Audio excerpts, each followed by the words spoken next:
Hi ஆஸ்பரன்ஸ். So UPSC prelims பக்கத்தில் நெருங்கிட்டே இருக்குது. தெரியும் என்னென்ன சொல்லுவாங்கன்ட்டு.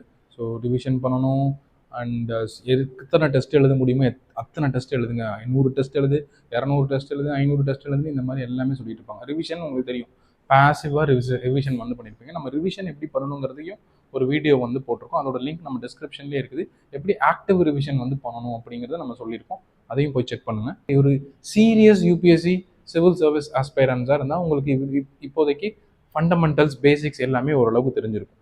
அப்படி இருந்துமே நீங்கள் எழுதுகிற டெஸ்ட்டில் வந்து பார்த்தீங்கன்னா பாதிக்கு பாதி கரெக்டும் வரும், பாதிக்கு பாதி தப்பும் வந்து வரும், ராங் ஆன்சர்ஸும் வரும். ஸோ இதை நம்ம அட்ரஸ் பண்ணி ஆகும். அந்த ராங் ஆன்சர்ஸ் எல்லாமே நீங்கள் புதுசாக நிறைய ஏரியாவுக்கு எக்ஸ்போஸ் ஆகாமல் இருக்கிறதுனால வந்து வரும். ஸோ அப்போ இதை எப்படி இந்த 15 டேஸ்க்குள்ளே நம்ம அட்ரஸ் வந்து பண்ண முடியும் அப்படின்னு பார்த்தீங்கன்னா நம்ம through the smart review and maximum exposure இதில் நம்ம என்ன பண்ண போகிறோம். அதுவும் இல்லாமல் இன்னொரு மேஜர் ஒரு டவுட் என்னன்னா, இப்போ ஃபுல் மார்க் டெஸ்ட்டாக எழுதணுமா இல்லை சப்ஜெக்ட் வைஸில் நம்ம வந்து ரிவைஸ் பண்ணி டெஸ்ட் எழுதிட்டு போகணுமா அப்படிங்கிறது. இந்த ஸ்ட்ராட்டஜியில் நம்ம ரெண்டையுமே வந்து பண்ண போகிறோம். ஸோ ஒன்று என்னென்னா, ஃபஸ்ட்டு உங்களுக்கு தெரியும் major 5 subjects: polity, economy, geography, environment, history. இதில் நம்ம என்வாயர்மெண்ட்டும் ஹிஸ்ட்ரியும் அவங்க கேட்கணும்னு முடிவு பண்ணிட்டாங்கன்னா எங்கிருந்து வேணாலும் கேட்கலாம். அப்படிப்பட்ட ஒரு சப்ஜெக்ட் இந்த 2 சப்ஜெக்ட்ஸுமே. ஸோ இதில் இந்த 5 சப்ஜெக்டில் இந்த மேஜர் சப்ஜெக்ட், ஏன்னா இதில் தான் நமக்கு ஹை ஈல்டு வந்து கிடைக்கும், நம்பர் ஆஃப் கொஷின்ஸும் அதிகமாக வரும். ஸோ நம்ம ஸ்ட்ராட்டஜிக்காக வந்து ஒர்க் பண்ண முடியும். அப்போ இந்த 5 சப்ஜெக்டில் ஏதாச்சும் ஒரு சப்ஜெக்ட் வந்து சூஸ் வந்து பண்ணிக்கோங்க. ஒரு நாளைக்குன்னு எடுத்துட்டிங்கன்னா அதில் ஒரு 2 ஹவர்ஸ் வந்து படிங்க. அந்த 2 ஹவர்ஸ் அது உங்களோட நோட்ஸாக இருக்கலாம், இல்லை புக்காக இருக்கலாம், எப்போதுமே யூஸ் பண்ணிட்டு இருக்கிற ஒரு மெட்டீரியல், புதுசாக இது எடுக்க வேணாம். ஸோ அதை எடுத்து ஒரு 2 ஹவர்ஸ் ஆஃப் ஆக்டிவ் ரிவிஷன். அந்த ரிவிஷன் தான் நம்ம ஆல்ரெடி ஒரு வீடியோஸ் பண்ணியிருக்கோம். ஸோ அதை வந்து பாருங்கள். ஸோ ஆக்டிவ் ரிவிஷன் வந்து பண்ணுறீங்க. 2 ஹவர்ஸ் முடிச்சுட்டு அந்த இன்னைக்கு படித்த அந்த பாலிட்டி அப்படின்னா அந்த சப்ஜெக்ட் வந்து ஒரு 2 சப்ஜெக்ட் வைஸ் ஃபுல் டெஸ்ட் வந்து எழுதுங்க. ஸோ இந்த சப்ஜெக்ட் வைஸ் ஃபுல் டெஸ்ட்டை எப்படி எழுதணும் அப்படிங்கிறத நம்ம அந்த 100 ball strategy, 4 buckets confidence level ஸ்ட்ராட்டஜியில் வந்து அதுக்கு ஒரு வீடியோ இருக்கும், அதுவும் டிஸ்கிரிப்ஷன் இருக்கும், செக் பண்ணுங்கள். ஸோ நீங்கள் டெஸ்ட் எழுதுறத அந்த மாதிரி வந்து போகணும்.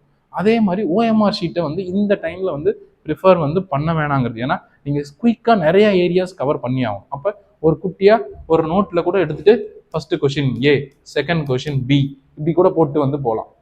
ஸோ குயிக்காக நம்ம வந்து போட்டு 100 கொஷின்ஸை நம்ம வந்து குயிக்காக வந்து கவர் பண்ணணும். கவர் பண்ணிட்டு you need to apply the 4 bucket 100 ball strategy, அந்த 4 கான்ஃபிடன்ஸ் பக்கெட் லெவல்ஸை வந்து நீங்கள் அப்ளை பண்ணணும் டெஸ்ட் எழுதும் போது. ஸோ ஒவ்வொரு பக்கெட்டுக்குள்ளே எத்தனை பால்ஸ் வந்து போடணும் அதை வந்து பண்ணணும். அண்ட் இந்த டெஸ்ட் எழுதுறதுக்கு முன்னாடியும் நான் அந்த மென்டராக நீ எப்படி வந்து ப்ரிப்பேர் ஆகணும் அப்படிங்கிறதையும் நான் இன்னொரு வீடியோவில் சொல்லியிருப்பேன்.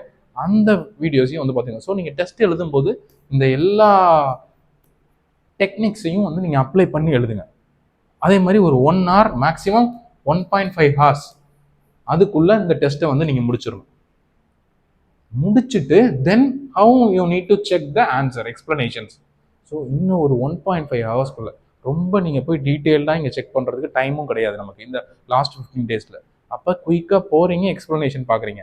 நம்ம அந்த 4 பக்கெட் ஸ்ட்ராட்டஜியில் சொன்ன மாதிரி அதில் வெறும் செகண்ட் கேட்டகரி 50% அண்ட் 33% அண்ட் 0% அதை மட்டும், அதில் ராங் ஆன்சர்ஸை மட்டும் செக் பண்ணுங்கள் குயிக்காக. ஏன்னா உங்களுக்கு இப்போ என்னென்னா நிறைய ஏரியாஸ்க்கு எக்ஸ்போஸ் ஆகும். ஸோ ஒரு டெஸ்ட்டுன்னு எடுத்துட்டிங்கன்னா அதில் 100 கொஷினில் நீங்கள் ஒரு 60 கொஷின் பக்கம் ஓரளவுக்கு ஓகேவா பண்ணிட்டீங்க, இல்லை 50 கொஷின் நான் பண்ணிட்டீங்க, ஒரு 40 கொஷின்ஸ் இந்த மாதிரி ராங் ஆன்சர் இருக்குதுன்னா அதை மட்டும் வந்து செக் பண்ணுங்கள். இல்லை இதுலேயே உங்களுக்கு ஏதாச்சும் சில கொஷின்ஸ் டவுட் இருந்தால் அதையும் மார்க் பண்ணிட்டு அதையும் செக் பண்ணிக்கோங்க. ஸோ அப்போ ஃபார் ஆவரேஜ் நம்ம ஒரு 40 கொஷின்ஸ் நமக்கு ராங்காகவும் வருது, அன்அட்டெம்ப்டடாகவும் வந்து வருது. ஸோ ஒரு நாளைக்கு 2 சப்ஜெக்ட் வைஸ் டெஸ்ட்டு. இதே மாதிரியே you need to write at least 2 full mock test. 2 full mock test. அப்போ நீங்கள் ஒரு நாளைக்கு வந்து பார்த்தீங்கன்னா ஸோ டோட்டலாக ஒரு 160 கொஷின்ஸ், 160 ஏரியாஸ் வந்து பார்த்தீங்கன்னா புது ஏரியாஸ்க்கு நீங்கள் எக்ஸ்போஸ் ஆகிருப்பீங்க. ஸோ இதில் 160ல் at least you can able to retain 80 புது இன்ஃபர்மேஷனை நீங்கள் ரீடைன் பண்ணிங்கன்னா லாஸ்ட் இந்த 15 டேஸில் யூ கேன் ரீடைன் எவ்வளோ 1200 நியூ ஏரியாஸ்க்கு நீங்கள் எக்ஸ்போஸ் வந்து ஆகிருப்பீங்க. இதை டெய்லியுமே ஒரு 30 minutes ஆஃப் ரேபிட் ரிவிஷன், ஒரு நாளைக்கு 4 test, 2 subject wise, 2 full mark test, and after that every day ஒரு 30 minutes of rapid revision about இந்த 40 மிஸ்டேக்ஸ் வந்து பண்றேன் ஒரு டெஸ்ட்ல பண்றது. அப்போ ஆவரேஜா நீங்க ஒரு 1200 கொஸ்டின் ஏரியாஸ்க்கு புதுசா எக்ஸ்போஸ் ஆயிருப்பீங்க. So maximum exposure is required for serious UPSC civil service aspirants who is getting பாதி ரைட்டு பாதி தப்பா வர்றவங்களுக்கு. Fine, all the best, thank you.